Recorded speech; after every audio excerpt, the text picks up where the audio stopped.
Hello everybody, this is the Ship Modelers Library.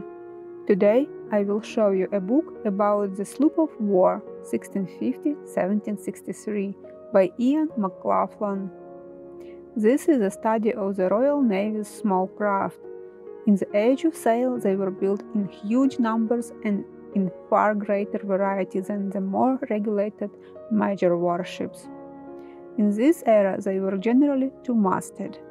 Visual documentation is scanty, but this book draws together a unique collection of rare and unseen images, coupled with the author's own reconstructions in the line drawings and watercolor sketches to provide the most convincing depictions of the appearance of these vessels.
for watching. Let me know in the comments section below which book would you like to flip through in the next edition.